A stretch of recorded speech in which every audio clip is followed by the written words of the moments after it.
अडानी की संपत्ति थी 37,000 करोड़, 2018 में हुई 59,000 करोड़, 2020 में हुई 2.5 लाख करोड़, 2022 में हो गई 13.5 लाख करोड़। एक ही व्यक्ति को हिंदुस्तान का सारा व्यापार आप सौंपते जा रहे हैं। यह आपकी अर्थव्यवस्था का मॉडल है और इस पे सवाल नहीं उठेगा। आपने एयरपोर्ट दे दिया, रेल दे दिया, सेल। आप राष्ट्रवाद की बात कर रहे हैं, चीन और पाकिस्तान की बात कर रहे हैं। क्या भारत के प्रधानमंत्री के नेतृत्व में अभी तक भारत इतना मजबूत नहीं हो पाया? आप दिन रात भारत की जनता को चीन पाकिस्तान से डराते रहते हैं। महंगाई पे सवाल पे चर्चा नहीं करेंगे, बेरोजगारी पे चर्चा नहीं करेंगे, काला धन पे चर्चा नहीं करेंगे, किसानों की एमएसपी पे चर्चा नहीं करेंगे। जब भी चर्चा होगी आप चीन, पाकिस्तान, चीन। अरे भारत को इतना कमजोर दुनिया के सामने मत प्रदर्शित कीजिए, कृपा करके। राष्ट्र को आप कमजोर कर रहे हैं मान्यवर। आपने भारत को इस हालत में पहुंचा दिया। आपका राष्ट्रवाद क्या है?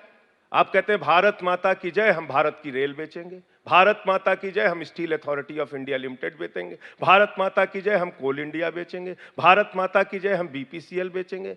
भारत माता की जय भारत की संपत्तियां बेच के नहीं होगा। भारत माता की जय भारत की संपत्तियां बढ़ाने से होगा। संपत्ति बढ़ाने वाले सपूत कहलाते हैं। आप तो 6.5 लाख करोड़ रुपए का, भारत की एक अद्भुत सरकार है अंजना जी, जो अपने बजट में 6.5 लाख करोड़ रुपए का प्रावधान रखती है डिसइन्वेस्टमेंट का। यानी भारत की सरकारी कंपनियों और सरकारी संपत्तियों को 6.5 लाख करोड़ की संपत्तियों को बेचने का बाकायदा प्रावधान रखा है इन लोगों ने। और ये बताते हैं सीना ठोक के कि अब एफसीआई बिक गई, अब ये सड़क बिक गई, अब ये बिजली बेच दिया, अब ये पानी बेच दिया, अब ये स्टेडियम बेच दिया। तो ये आपका राष्ट्रवाद है?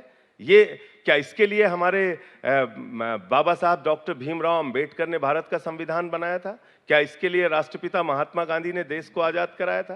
क्या इसके लिए शहीद आजम भगत सिंह ने इस देश को आजाद कराया था कि आप देश की संपत्तियां औने पौने दामों पर बेचते जाएंगे और चंद पूंजीपतियों और उद्योगपतियों के हाथ में देश का सारा व्यापार दे देंगे?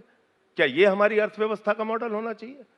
आप दिल्ली के अंदर हमने जो काम किया, बिजली पे, पानी पे, शिक्षा पे